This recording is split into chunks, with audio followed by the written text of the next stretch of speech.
I'm going to have the kids come on up here this morning. I'm trying to figure out how I'm going to do this a little bit on the fly here. And why don't the kids come up? We're going to do a little. You guys get to be a part of the sermon this morning, or at least you get to listen.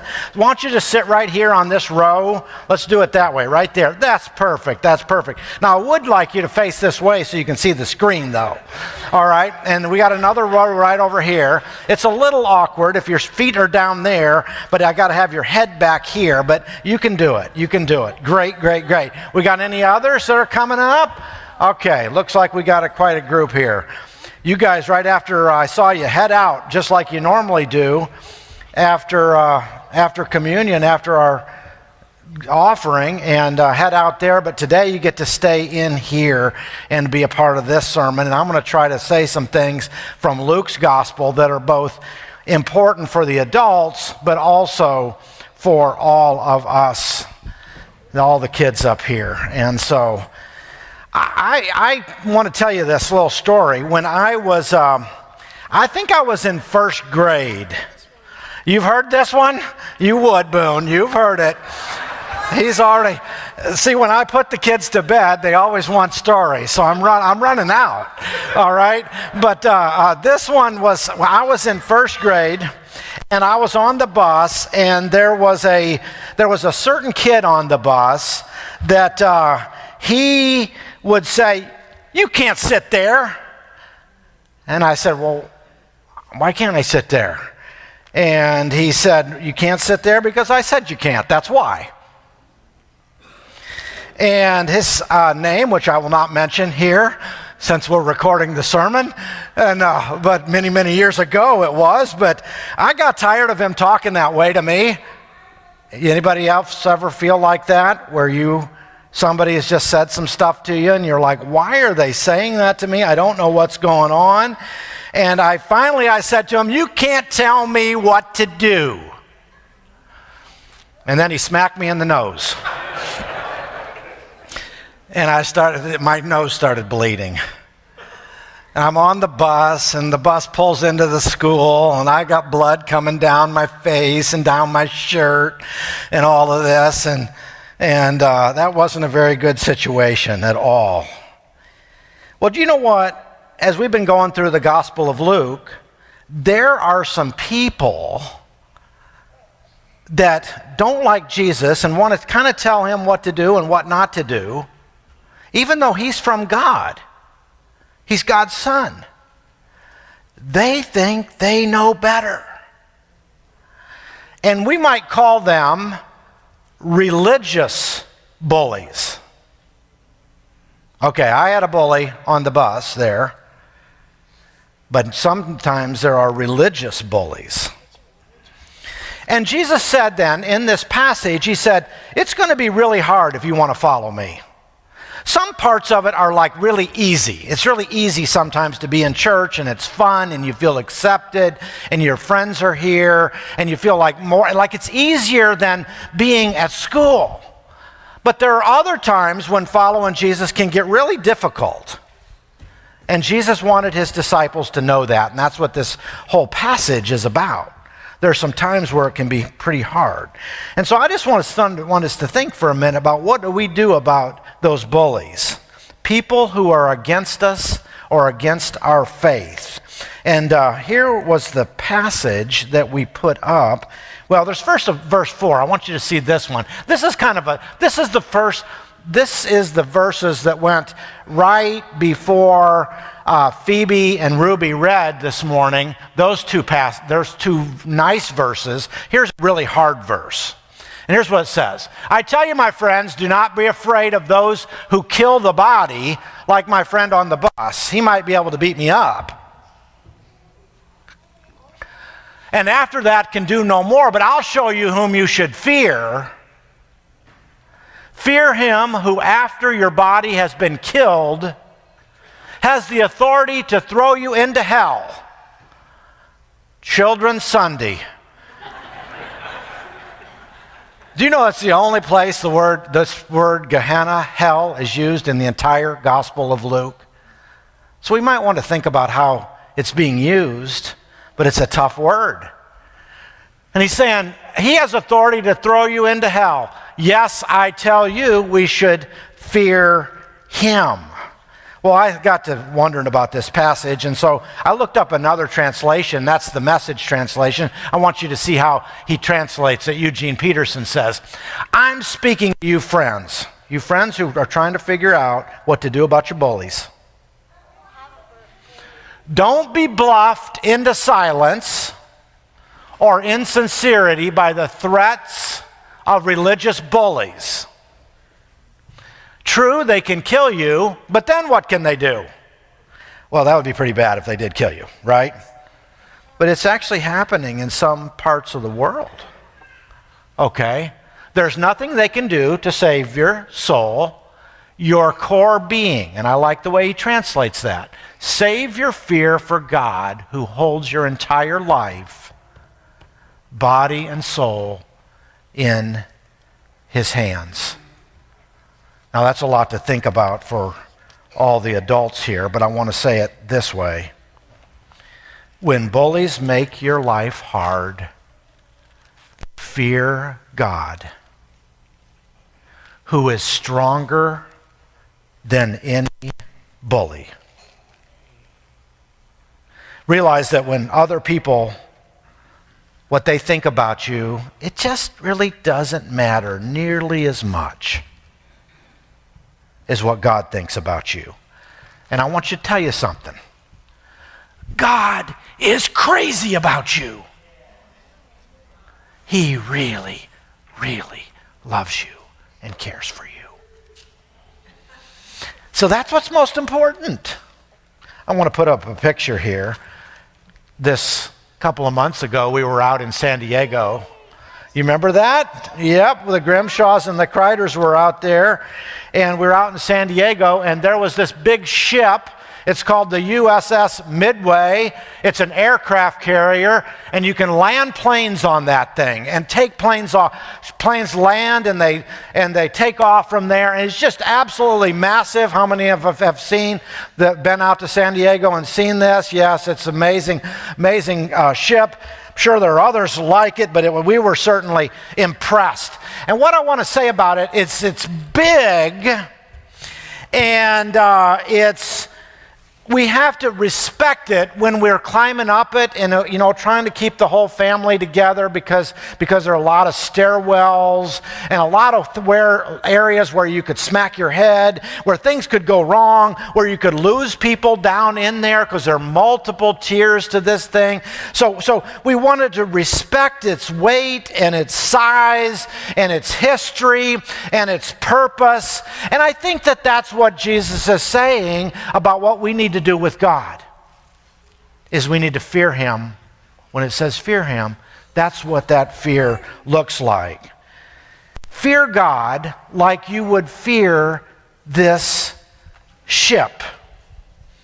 Now let's go back from that, and with that background, and that's the backdrop, the verses right before the verses that Ruby and Phoebe read to us, and we need to look at those again for just a minute. Are not 5 sparrows sold for 2 pennies, yet not one of them is forgotten by God?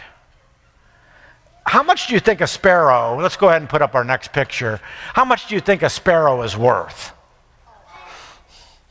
Yeah, probably not too much. Maybe, back in their day, they might have paid a couple of pennies for a sparrow to offer it as a sacrifice in the temple. 5 cents with inflation? Yeah, I get, okay. Makes sense. At least, yeah, that's right. That makes a lot of sense. So we got inflation, so it might be worth a little more than that. But, there are a lot of sparrows around these days, and they aren't worth all that much. Because think about them. They're tiny. You can't really eat them because there's not much to eat. I don't think they lay eggs as far as I know, and even if they did, I'm not sure I would want to eat the sparrow egg. Could you teach a sparrow to do a trick? That would be tricky. That would be good, but probably not. They just don't have a whole lot of value. But what is the passage saying? God will not forget a single one of them. That's how well he remembers. And just like he remembers the sparrow, he remembers you. Now, there's another passage here, and that's verse 7. He says, indeed, the very hairs of your head are all numbered. Don't be afraid. You are worth more than many sparrows. He completes the thought. Okay, I want you to hear that this morning. I want you to hear that. I want each one of us who are dealing with bullies of all kinds in our life to hear this.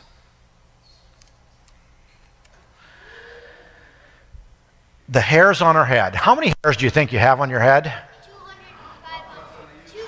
Less than I used to. 100,000. Do you know it's between 90,000, there used to be, Don, somewhere between 90,000 and 150,000, depending on the color of your hair. Isn't that interesting? Some of us have more hair follicles than others. A minute ago he said fear God. Now he says, don't be afraid. Don't be intimidated by all the bully talk, because you're worth more. God knows about every one of the hairs on your head, and you're worth more than what is that you always tell me, Gates, about how that like big number? You always say Google? Yeah. Google, okay, it's bigger than Google. I mean, it's bigger than Google. It's a gazillion. It's a gazillion. You're worth more than a gazillion canaries. Let me tell you the second point. When bullies make your life hard, trust God. Don't miss this point, guys. Oh, you got one? You got one of the hairs? God knows about it. When bullies make your life hard, trust God more than anyone or anything else in the world. Let me put it one more way this morning. I'm going to see if this makes sense to you. I want you to think about it. I've never written it this way. I've never actually even said it this way, but I want you to think about this. We fear God without being afraid of God. It seems to me that that's what this passage brings all together. That we recognize him for all who he is. He's as big as that aircraft carrier and bigger. And so we respect him, but we recognize he's going to take care of us.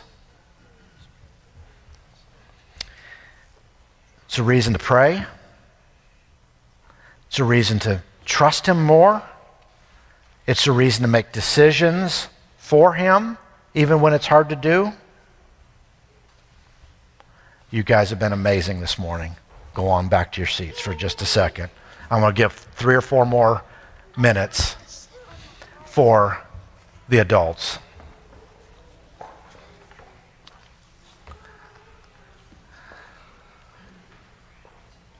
As I struggled with this message this week and trying to think about how to relate it to the kids,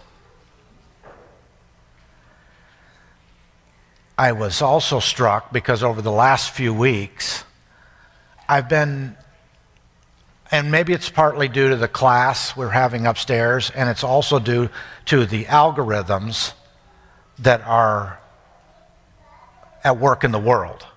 Okay, whether you're on Bing or Google or wherever you are, because as I was preparing this, and then in conversations with people, I am struck by how many adults are saying, I can no longer believe this.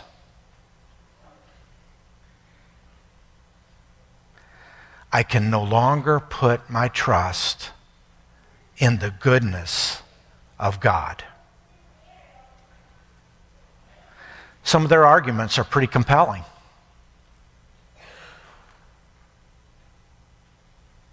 And certainly the ones who rant and rave about it are persuasive as any preacher. And in this complex, sophisticated, scientific, technological, humanistic world we live in, I think it's a relevant question as much as it is for the little ones, for each one of us. Will you fear and trust the God that Jesus knows? Knowing that he knows 1,000,000 times better than he knows the 5 sparrows or the 150,000 or less hairs on your head. And yet, this is not railing against other people. I just know folks that are saying, I just don't believe anymore.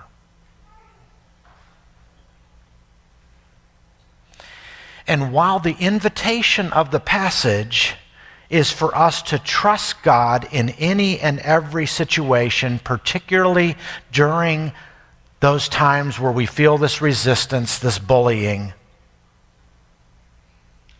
here's the truth, I think, for many in our culture today, maybe some of you this morning. You're not able. And I want to encourage you that even if you're not able to muster the faith that Jesus is expecting, requiring, inviting to, that you will not give up.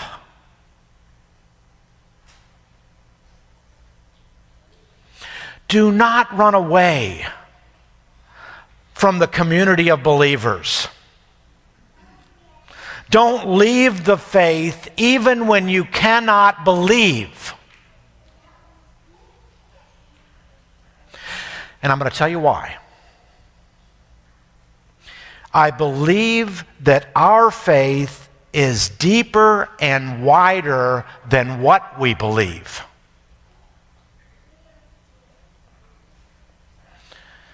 In other words, it includes not just our rational thoughts. So many of us are such rational beings that we forget about our heart and our actions and the community. Look, you can act like a Christian even when you can't believe like one. And you might find yourself in time acting yourself back into one.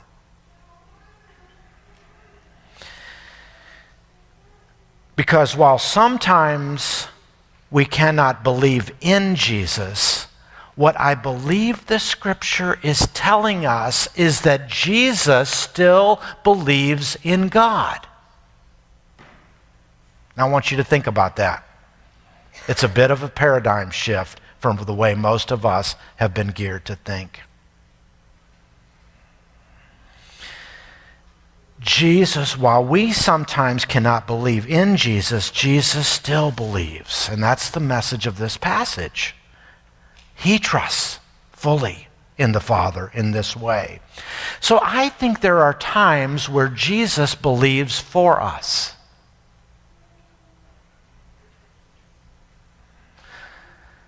He believes. In fact, there are 2 different passages in the New Testament that make the point, and I'm saying it this way this morning. It is not always faith in Christ, but the faith of Christ. Do you get the distinction? It's not always my faith that's going to get me through. It's the faith of Jesus in the Father that will get us through. It doesn't all ride on our faith in God, but our faith that Jesus has faith in God. His fear and trust in this passage before the cross, his fear and trust take him to the cross. His fear and trust all the way faithful. When we cannot believe, he believes. So let me wind it up this way this morning. When the bullies come out, I want you to know, just as Philippians chapter 4 says, there's a peace from God that what? Surpasses understanding, transcends understanding, rationale. We can't even put it all together, yet it's there.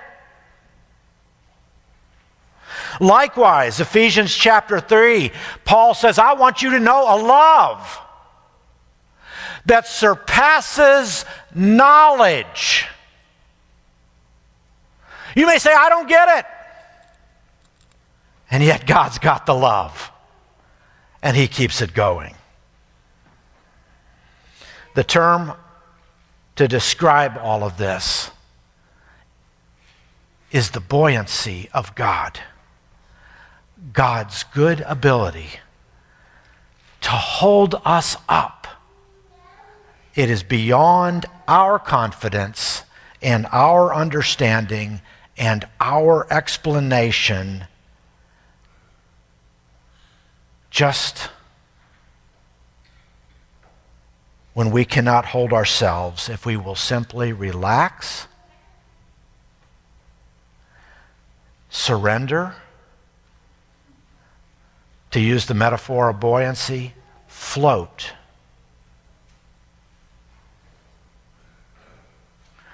God will provide. When the bullies come out, my question is this: will you surrender to love?